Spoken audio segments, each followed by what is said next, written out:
mo dito, Juan, two-step verification na. Hello mga kapobre. Isang mapagpalang gabi po sa inyong lahat dyan. Medyo matagal-tagal tayong di nagpakita sa ating channel mga kapobre. Pasensya na po sa ating mga taga-subaybay, kahit konti lang kayo. Kasi nga medyo may problema. Halos magtatatlong linggo na po yung aking ngipin. Masakit, di ako halos makatulog, hirap kumain mga kapobre. Kaya kahapon po gusto ko lang pong ikwento sa inyo mga kapobre. First time ko po kasing magpabunot ng ngipin sa dentista. Nakasanayan kasi namin dito sa probinsya mga kapobre is ano lang, lalo na nung mga bata pa kami ay ano lang, hayaan lang namin na maano yung ngipin, yung ano na, halos matanggal na.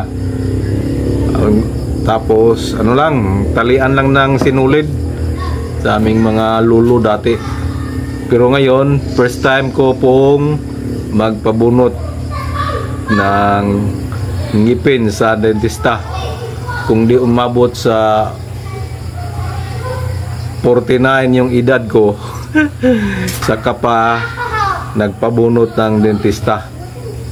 Dito kasi sa may bagang, kaya medyo mahirap, saka napakasakit. Ano siya, napudpod.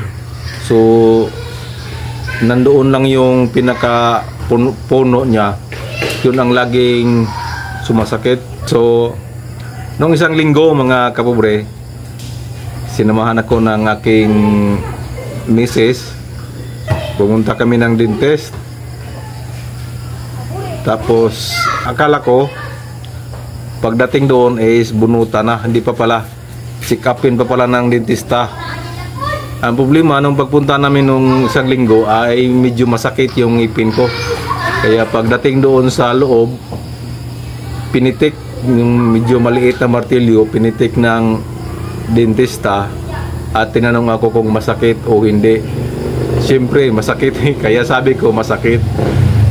Kaya di ko kasi alam mga kapobre, pag sinabi mong masakit, hindi bubunutin.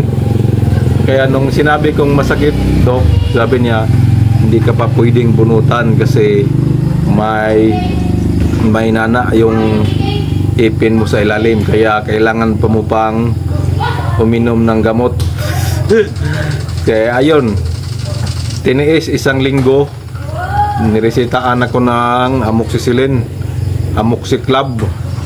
So isang linggo, so kahapon Sabado mag-isang linggo, ayun, pumunta na kami. Medyo masakit pa kahit lagi akong minom ng gamot kasi nga sa ano kasi bagang. Pero pag punta namin doon, sabi ng doktor, pinitik uli kung masakit, sabi ko hindi na. Kaya ayun, binunot. Akala ko masakit, hindi naman pala masakit yung pagbunot. Kasi nga may anesthesia. So yun ang first time at first experience ko na binubunutan ng dentista. Dati yung mga bata pa kami, kumakain lang kami ng yung mais na sinangag para matanggal yung ipin.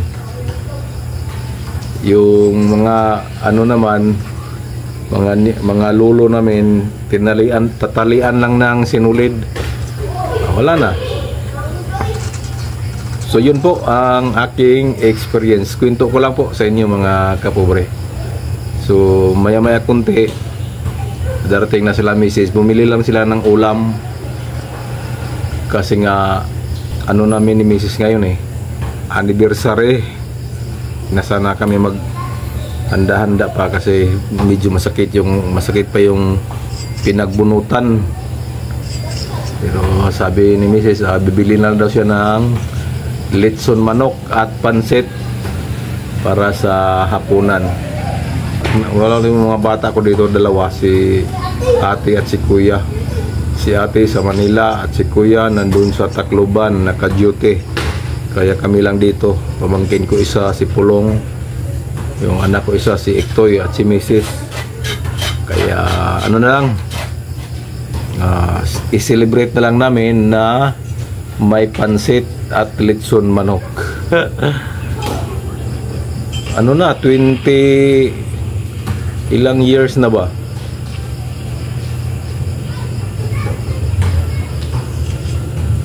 Ilang taon na ba si Ate Ariye?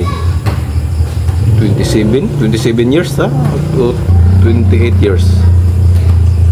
Medyo matagal na, kaya di na natin masyadong memorize. So kay Mrs. happy anniversary, wedding anniversary. So mamaya konti kakain po tayo mga kapobre.